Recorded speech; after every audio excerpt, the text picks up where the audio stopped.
and welcome to the nonpartisan informational game show on CNN Kids Time, the only show on CNN that has no political bias whatsoever. For those of you at home who don't know the rules, pay close attention. We'll start off by sharing information on the topic being presented. Tonight's topic is the presidency of Mr. Bill Clinton. Whenever this symbol appears, pay close attention because there might be a question asked later. After each segment, a set of questions will be asked. Be the first to buzz in and answer the question correctly, and you will win a prize. If you would like to play at home, simply be the first to raise your hand and correctly answer the question, and you too may win a prize. Now, without further ado, let's begin. Bill Clinton passed the North American Free Trade Agreement, otherwise known as NAFTA, which removed trade barriers in North America. Gracias.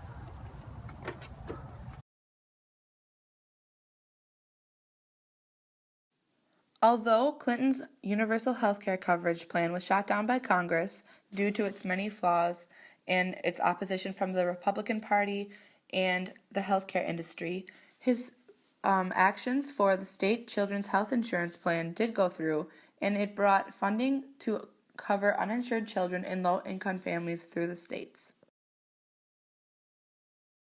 Bill Clinton requested a line veto in his State of the Union address in 1995. A line item veto is the power of an executive authority to nullify or cancel specific provisions of a bill. Congress tried to grant this power to the President by the Line Item Veto Act of 1996 to control pork barrel spending. But in 1998, the U.S. Supreme Court ruled the act to be unconstitutional in a 6-3 decision in Clinton v. City of New York. The court found that use of the line item veto is equivalent to the unilateral amendment of repeal of only parts of the statutes authorizing federal spending, which violated the presentment clause of the United States Constitution. It appears that a federal line item veto will only be possible through the amendment of the U.S. Constitution. Before that ruling, President Clinton applied the line item veto to the federal budget 82 times.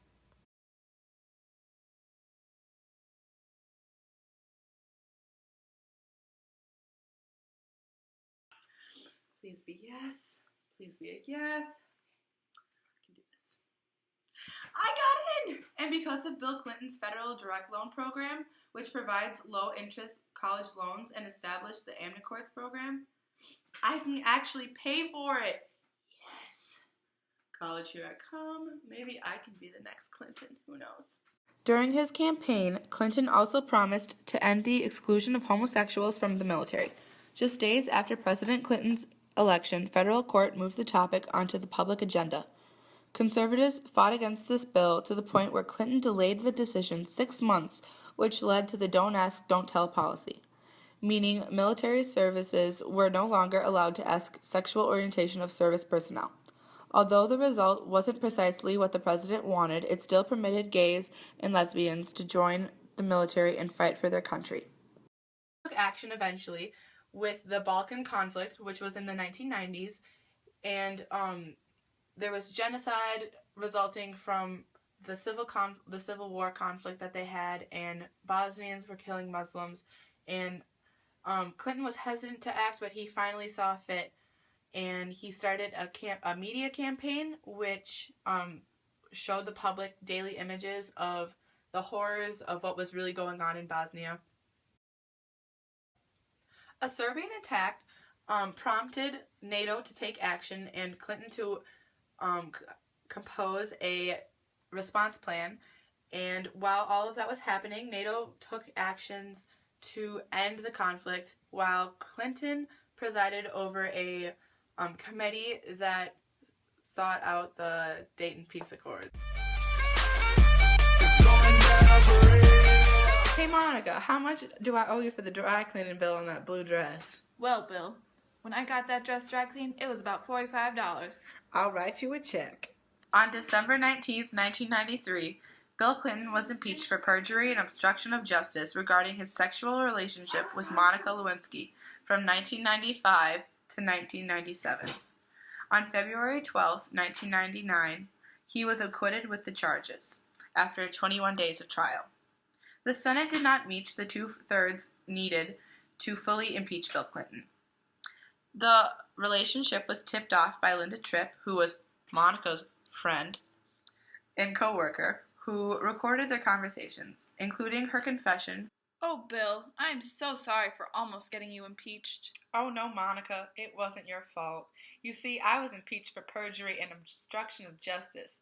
Thankfully, the Senate denied the House's attempt to impeach me and did not come to a two-thirds majority to fully process my impeachment.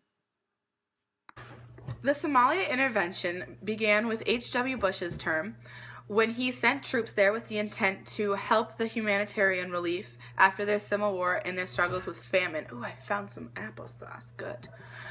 It led, though, to a huge military struggle when the bodies of the American soldiers were dragged through the streets of the capital, Mogadishu, in October of 1993. Ooh, yes. So I'm going to get some granola bars here, and then I think we're good to go.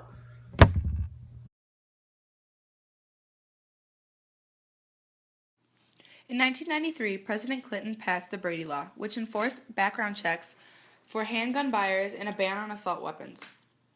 After this, the overall crime rate fell to the lowest level in a generation. He also talked about the acts of terrorism on the United States due to a car bomb being detonated at the World Trade Center in 1993 in New York City, and after the 1995 Oklahoma City bombing, which resulted in legislation that set new limits on the habeas corpus intended to help get rid of domestic terrorism. President Clinton entered office with very high crime and poverty rates. He promised during his campaign to reduce the unemployment rate and decrease the national debt. In 1993, he proposed a plan that passed without a single Republican vote. Regardless of what the Republicans thought, the package reduced the national debt by $87 billion in only 2 years.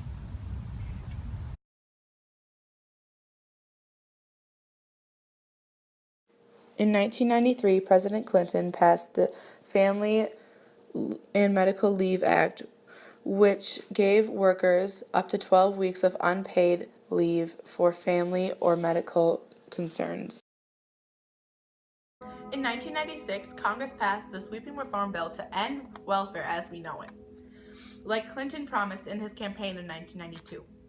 This bill replaced the AFDC program with block grants to individual states. Clinton also raised the minimum wage from $4.25 to $5.15 an hour.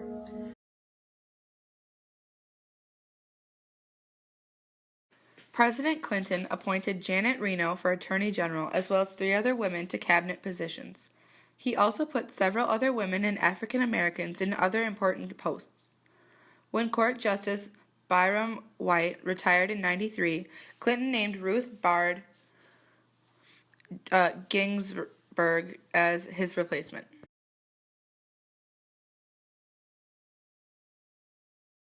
So the federal government shutdowns of 1995 and 1996 were results of the conflict between Bill Clinton and the Republican Congress led by Newt Gingrich, because they couldn't come to a decision over funding for Medicaid, Medicare, and other non-defense spending for the fiscal year of 1996. They never reached an agreement, and they were down from December 16, 1995 to January 6, 1996, so that's a total of 27 days that the government wasn't doing their jobs.